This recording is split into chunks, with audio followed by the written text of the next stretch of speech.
Geçen ay okullarımız açıldı. Sevgili çocuklarımız okullarına başladılar.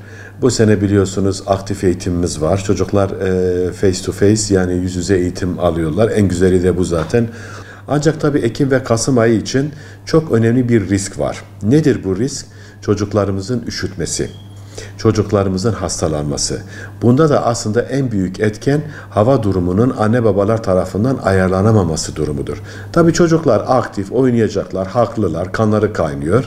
Anneler bazen çok ince giydiriyorlar, bazen de çok kalın giydiriyorlar. Şimdi çok ince giyildiği zaman, mesela sabah çıktığı zaman veya akşam serinlikte geldiği zaman bu çocuğumuz üşütebilir.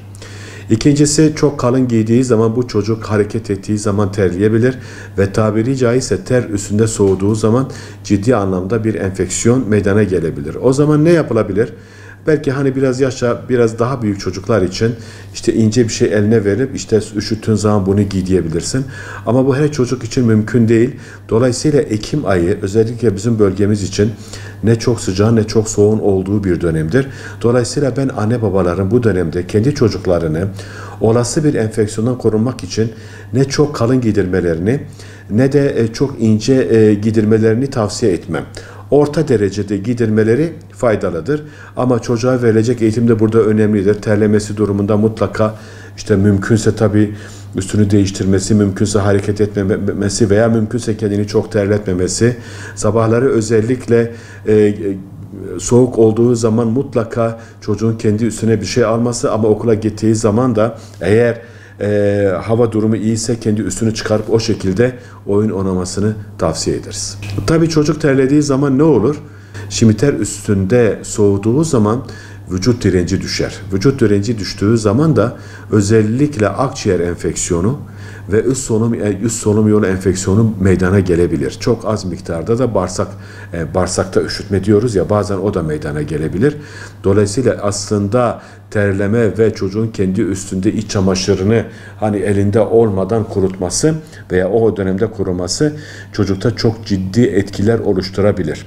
Dolayısıyla mutlaka çocuklarımızın bu terleme karşısında, terleme durumunda mutlaka uyarılmaları lazım. Ne olacak? Çok aşırı terlememeleri, terledikleri zaman da mutlaka orada kalmamaları veya dinlenmeleri veya mümkünse üstlerini değiştirmeleri önemlidir. Eğer bunu yapmazlarsa özellikle bu çocuklarımızın akciğerde işte zatüre dediğimiz, bronşit dediğimiz duruma yakalanmaları maalesef kaçınılmazdır. Genelde bu tür çocuklar bize geldikleri zaman yani genellikle viral enfeksiyondur.